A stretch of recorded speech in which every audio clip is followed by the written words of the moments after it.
Donc bonjour, aujourd'hui on va débattre sur les réseaux sociaux pour les enfants de moins de 13 ans. Donc moi je suis contre les réseaux sociaux pour les enfants de moins de 13 ans et François est pour. Donc on va commencer dans le jeu. Je vais dire mon premier argument. Donc moi, on sait de base que la technologie prend trop de place chez les jeunes au Québec quand elles sont présentes dans la vie de tous les jours. Et toutes les familles, probablement toutes les familles possèdent un ordinateur ainsi que du Wi-Fi. Puis, selon un sondage réalisé auprès des jeunes, on a vu que 58% des enfants de moins de 13 ans se connecter à Internet. Fait que, avec ça, moi, je veux dire que les réseaux sociaux, ben, ça peut rendre accro, ils peuvent se couper des contacts physiques avec leurs amis et la société. Par exemple, un jeune pourrait prioriser la communication avec ses amis Facebook au lieu d'aller les rencontrer physiquement dans un parc et parler et jouer ensemble. Ok. Moi, j'ai allé avec mon argument pour les réseaux sociaux pour les jeunes. Ça va dans une voie contradictoire avec celle d'Edouard. Moi, c'est que justement, c'est les enfants qui peuvent pas pouvoir aller voir leurs amis parce qu'ils sont trop loin ou bien sont pas disponibles. Ben là, justement, par le biais de Facebook ou d'autres réseaux sociaux, ils peuvent communiquer avec eux pour ainsi avoir des contacts avec leurs amis. Et ça a d'autres avantages, comme de faire un suivi un peu sur des personnes que ça fait longtemps que tu n'as pas vues, mais que tu veux encore suivre, que tu ne peux pas voir tous les jours. Je peux prendre par exemple un membre de ta famille qui est dans un autre pays, de le suivre par les médias sociaux. C'est une autre façon de savoir que lui va bien. Bien sûr, c'est vrai ce que tu dis, mais en même temps, si pour un enfant de moins de 13 ans, ça peut être. Il peut, par exemple, aller sur le compte à son père pour pouvoir parler à des personnes qu'il connaît, parce que chez un jeune de moins de 13 ans, il peut finir par. S'il priorise trop Facebook et les autres genres de réseaux sociaux, il peut finir par s'isoler du monde extérieur.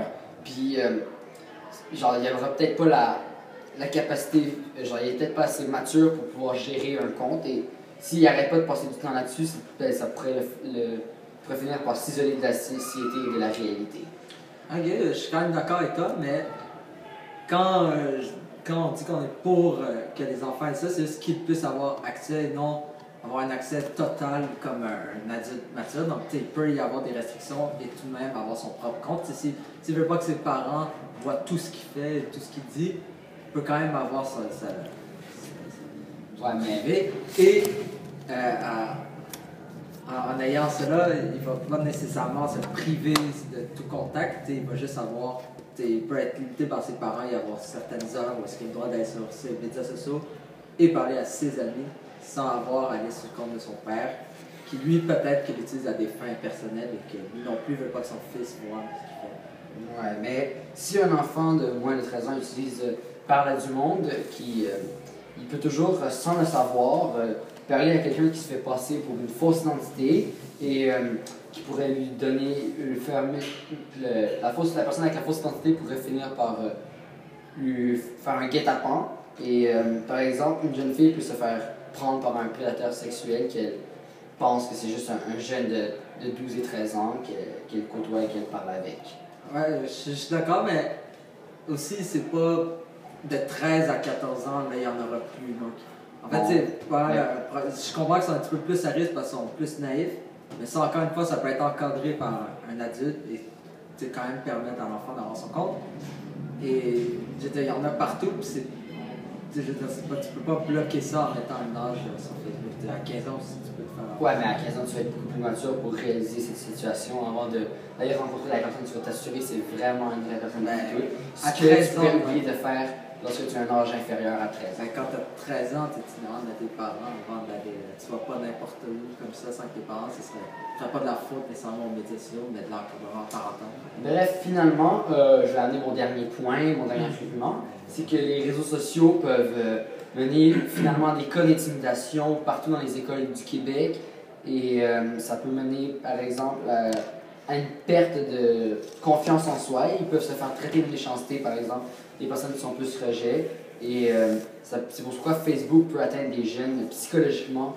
Et c'est pour ça qu'encore que les jeunes de moins de 13 ans pourraient ne pas être assez matures pour gérer leur compte par eux-mêmes. Ok. pour venir à ça, il y a 3 sortes d'intimidation: intimidation physique, psychologique et cyber-intimidation. Facebook, que l'intimidation qui se fait sur Facebook serait de la cyber-intimidation, et ça, il y a des organismes qui aident les gens qui en sont victimes. Il y a des campagnes de sensibilisation pour les jeunes. Donc, je crois qu'il y a quand même des moyens pour essayer de subvenir aux besoins du monde qui sont victimes de ça.